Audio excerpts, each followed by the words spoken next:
politics, and all people involved in student politics, we took it way too seriously. And by way too seriously, I mean we thought we mattered. When in fact we didn't matter at all. I mean, they could have done perfectly well without student government. Something we know because 2 years after we were there, they dissolved student government. And everything was fine.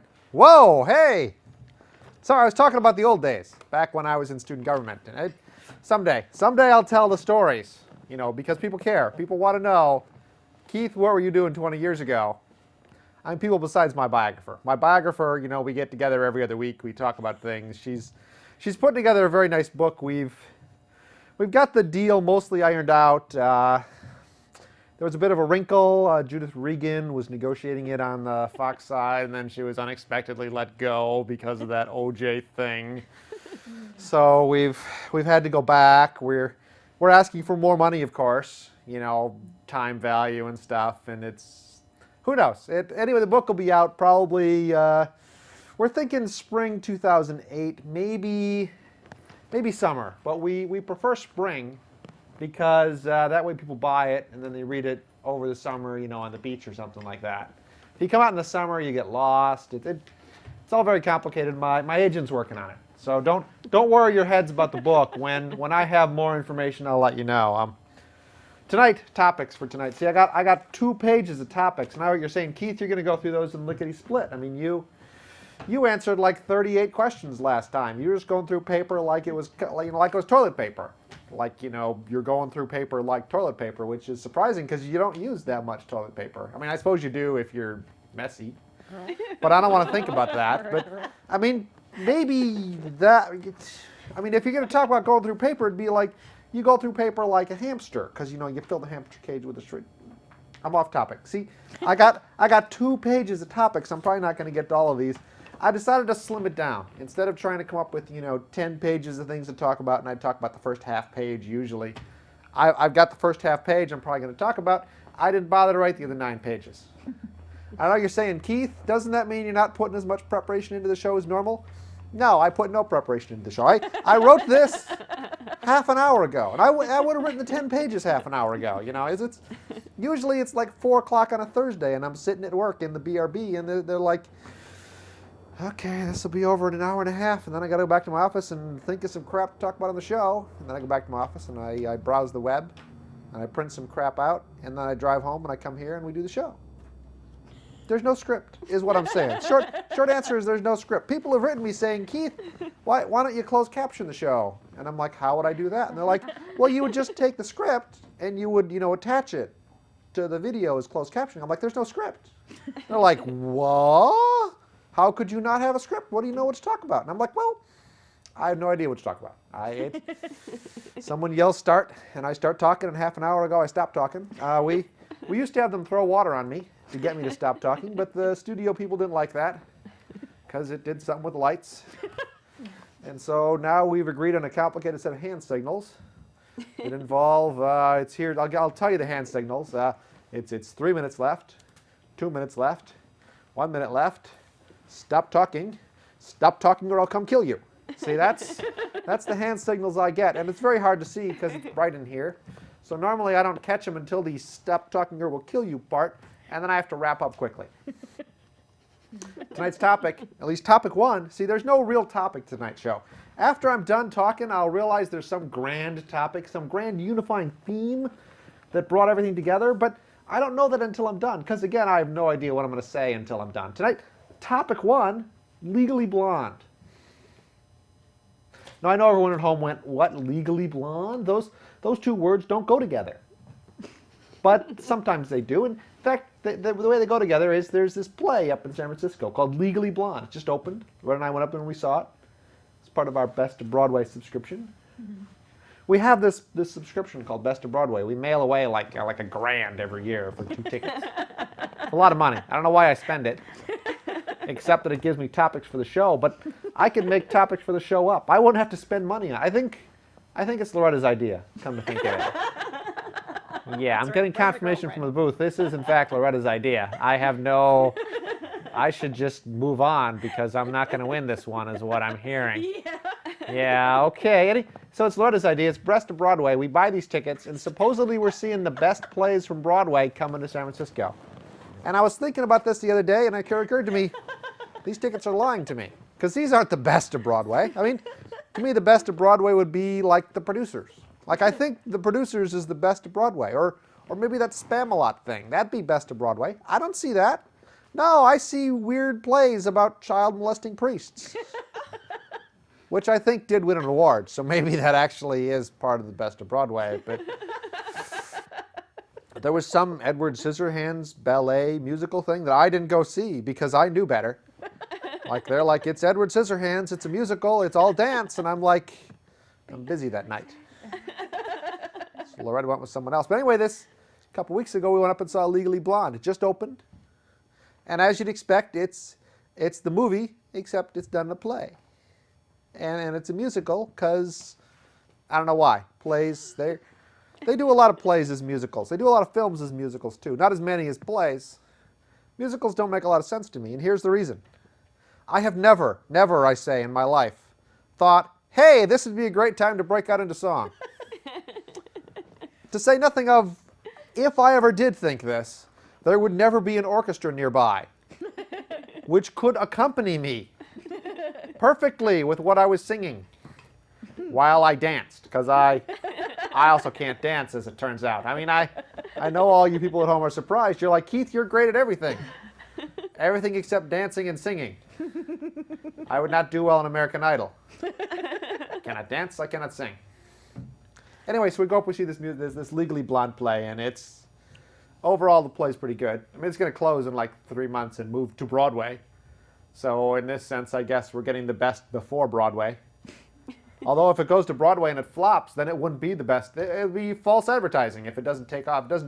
Luckily, it's a good play, so it'll probably do well on Broadway. It's musical. The plot's kind of the same as the movie. Namely, the movie starts up and you're in a sorority house and there's some blonde girl who's convinced her boyfriend is about to ask her to marry him, because that's what boyfriends do to girls in sorority houses, I think. Everything I know about sorority houses, really, I've learned from the movies. Specifically, probably Animal House and Porky's are the only real movies I can think of that had sorority houses in them. So that's probably a warped view of what happens inside a sorority. But sorority, she's convinced her boyfriend's going to ask her to marry him, and they're singing, they're dancing, they're all happy, because as we know, the prime reason women go to college is to find a man. I'm told. This didn't work for me.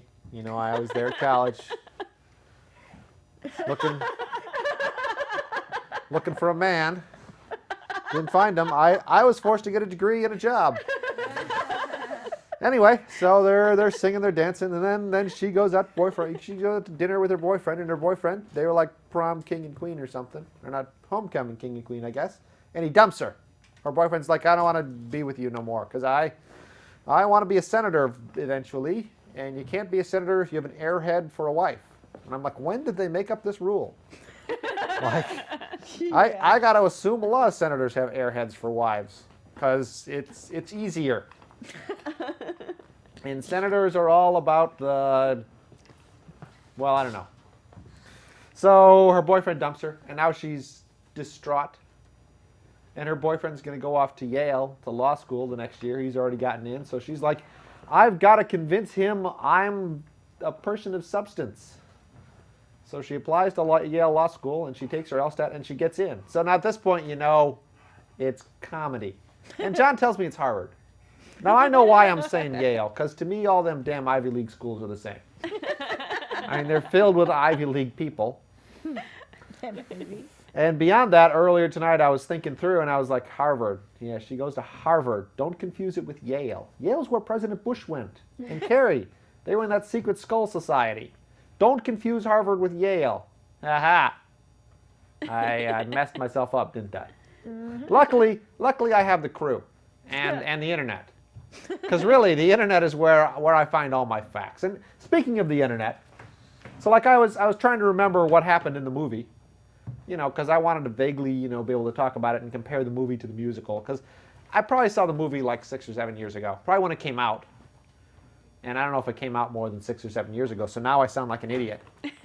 But So I went to Wikipedia, and I went to Google, and I typed, Legally Blonde, and then the first page that came up was a Wikipedia article on Legally Blonde, and I clicked on it, and you go to Wikipedia, they have this huge article on Legally Blonde. It's like 4 pages when you print it, and you're like, wow, someone took the time to write a 4-page article for Wikipedia about this movie. Complete plot synopsis, all the actors and actresses won this award, nominated for that, filmed in these locations, trivia about this and that, blah, blah. And I'm like, wow.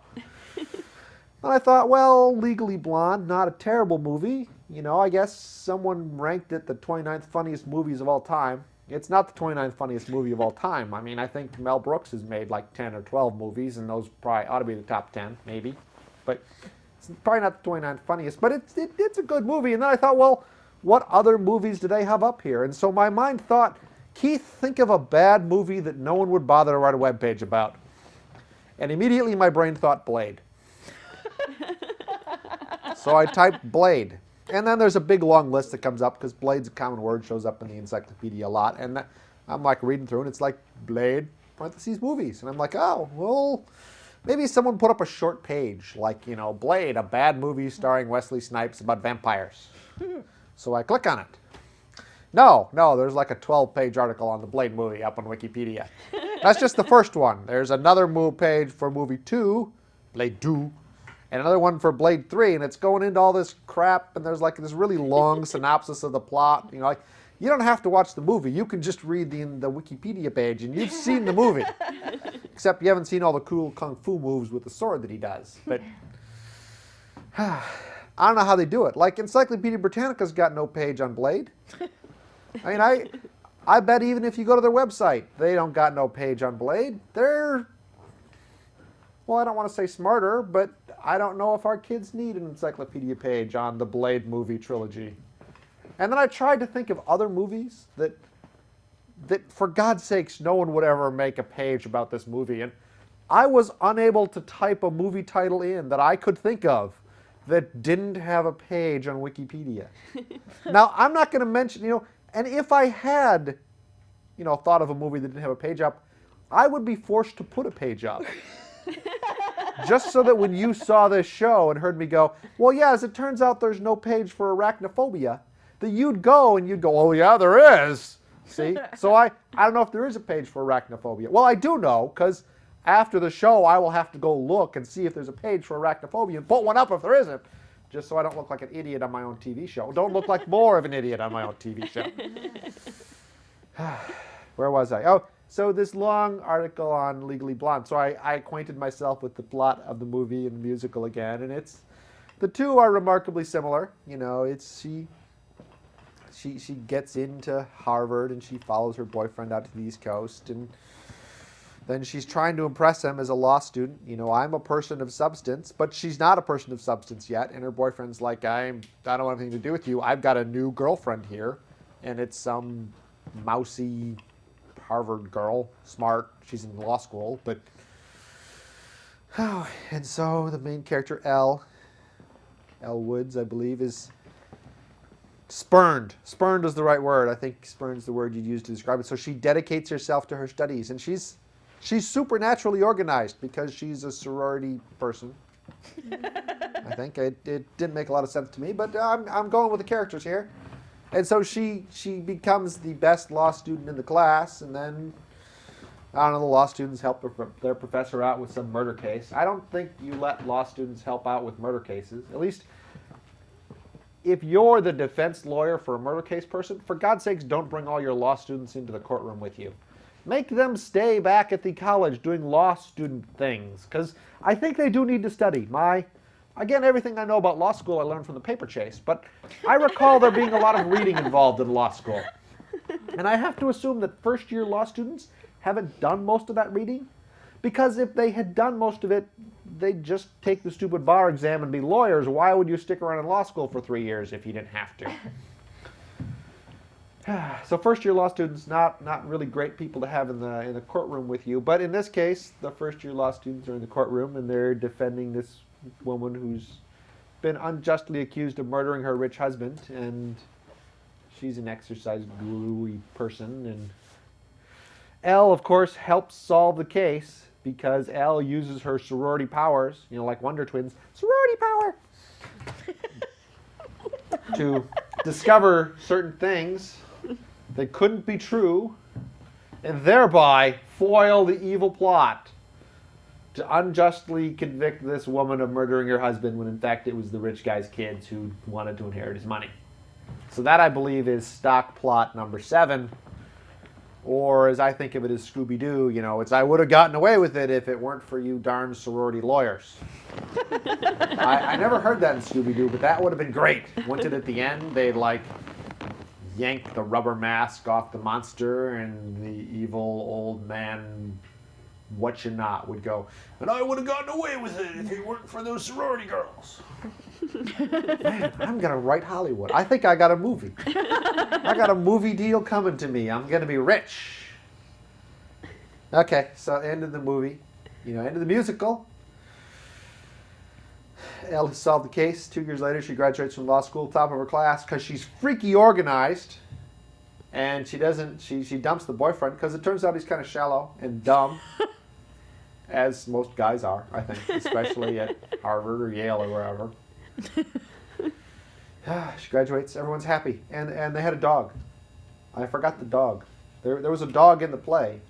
It's huge. It's on all the posters, but the dog wasn't in the play much. And Loretta and I were talking on the way home. We're like, the dog wasn't in the play much. And it occurred to me the reason the dog wasn't in the play much is this was like the first week of the play. They hadn't taught the dog all the tricks yet.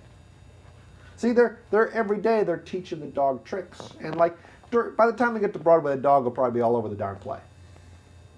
Beyond that, it does something else I was thinking. So say you're an actor in a fabulous Broadway musical. It's at 8 o'clock at night.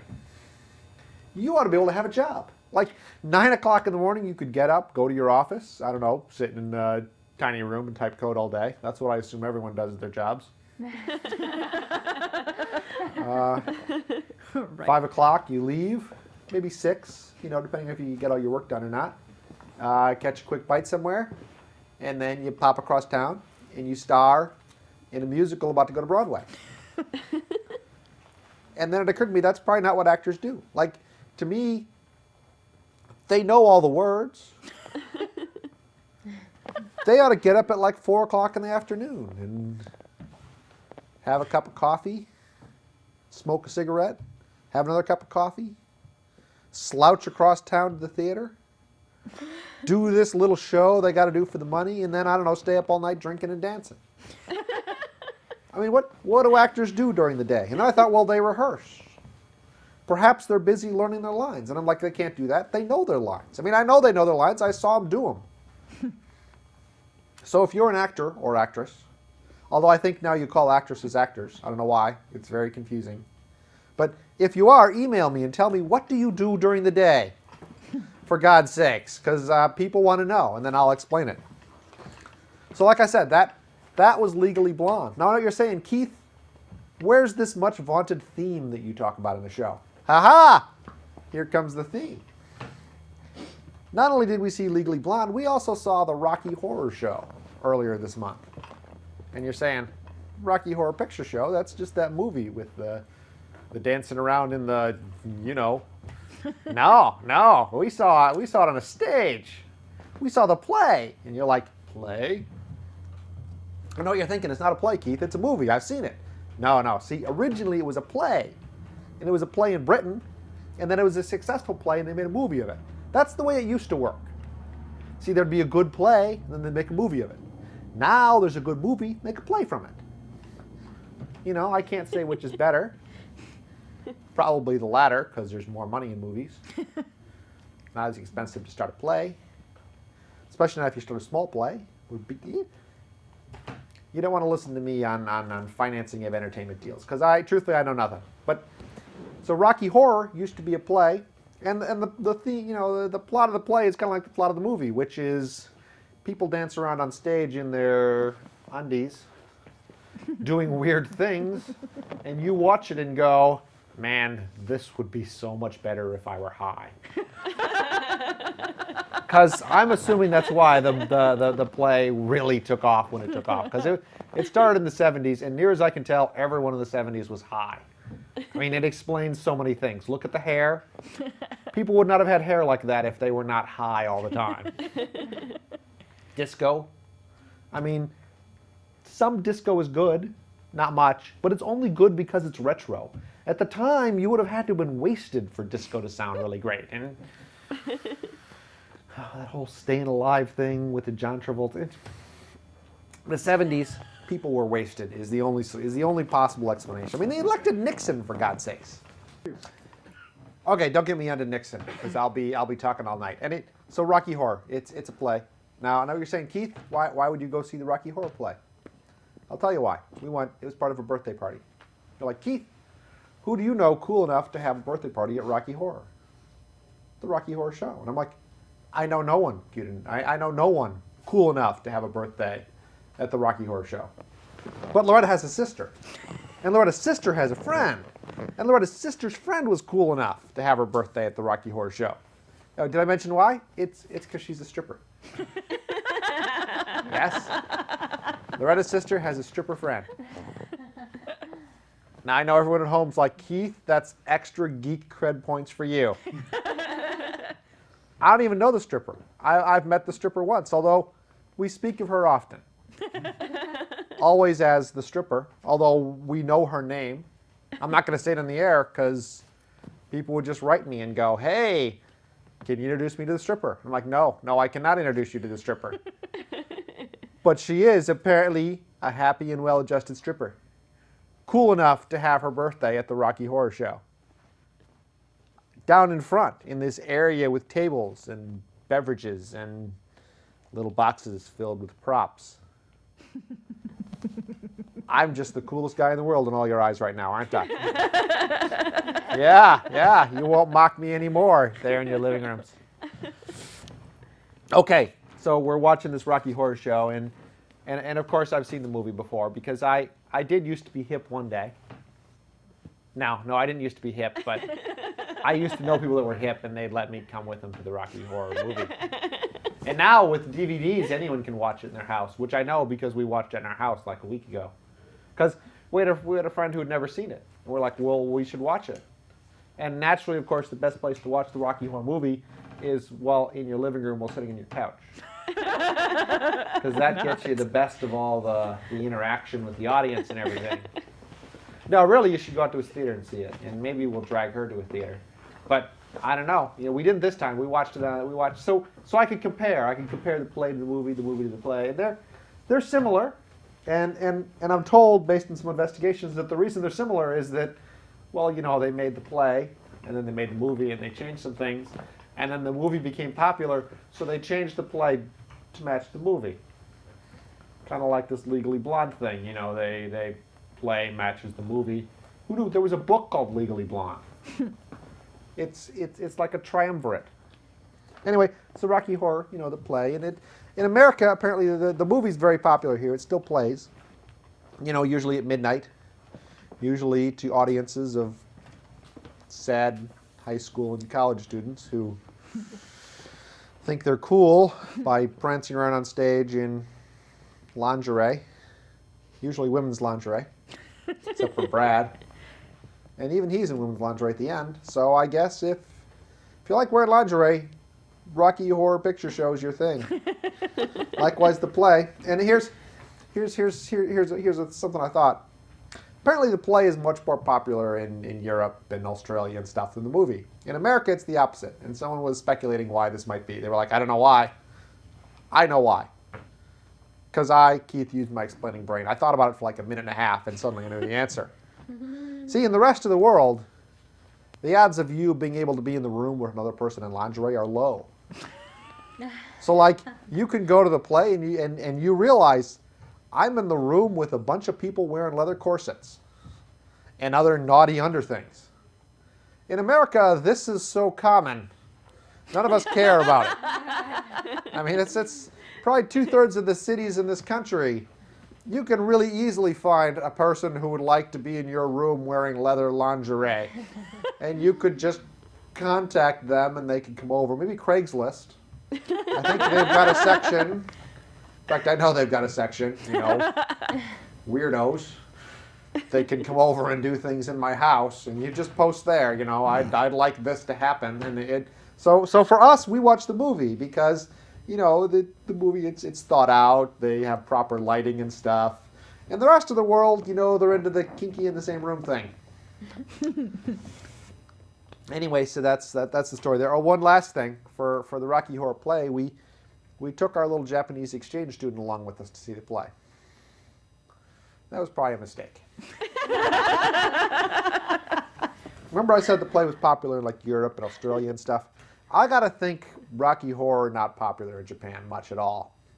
Because they are not into the freaky sex stuff.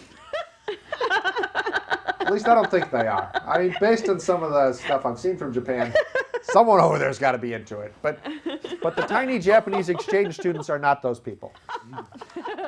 She was mortified, is one way to put it. We're pretty sure she's reported us back. And you know how like a year ago I told you we were never going to get another Japanese exchange student because of the horrible things? We are never getting an exchange student again because we've been reported to the appropriate authorities. So I think I've talked about fan mail before. I've gotten more fan mail. And again, the address for fan mail is keith@keithexplains.com. Send in anything you want. I read it all. It makes me realize how pathetic my existence is because people write in and tell me all the horrible things I've done wrong on the show. And for God's sakes, I'm sorry, Harry Potter people. I'm sorry. I realize it's the best literature in the world, okay? In every way possible. I can't even begin to explain it. Please stop the petitions, is all I want to say, okay? All right. So I've gotten more fan mail. Please write in if you've got ideas for the show. If you got things you want to have covered on the show, if you just want to tell me that my show sucks. The other thing you can do is you can rate the show on Google. It's very easy. You go to Google Video, and then over on the right where it says rate the show, you click 1 star. And then in the comments box, you type, like, Keith is a loser. And it helps if you misspell things, because that way people know you're smart. And you can put other things over there. You can say, like, I don't know why this guy has a show. Or I'm better than him, dudes. Dudes is a popular word. It's just... anything you can say just, really pumps up my ego. Makes me glad to be alive is the kind of thing I'm saying. So, last topic. I've been working on the skylights in my house a lot lately. No, there's no last topic is what I'm told. There's waving. There's no last topic, Keith. There's wrap it up. There's stop talking, you moron. Good night, everyone. Talk to you next time. Where was I? Tell your little story. Which little story? About the snow. No, I didn't get to it. They waved. Did you see John? He was like, no. That's the wrap-up signal. I saw him, but he didn't try to choke you. Well, this is the wrap-up signal. This is the stop talking, you moron signal. Earlier in the show, you said this is wrap-up. No, and then you forgot the choking. That's the oh my God, stop He wasn't talking paying now. attention. This is wrap-up. Yeah, see, I didn't think you were listening. See, I was making up signals at home so that... Here's my fear. He didn't want this gesticulation about, the stranger signals. Well, this is my fear. Like, if you go to New York, like Good Morning America, they speak on open sets. Like, there's a big window, and you can see the hosts, and there's an audience behind them.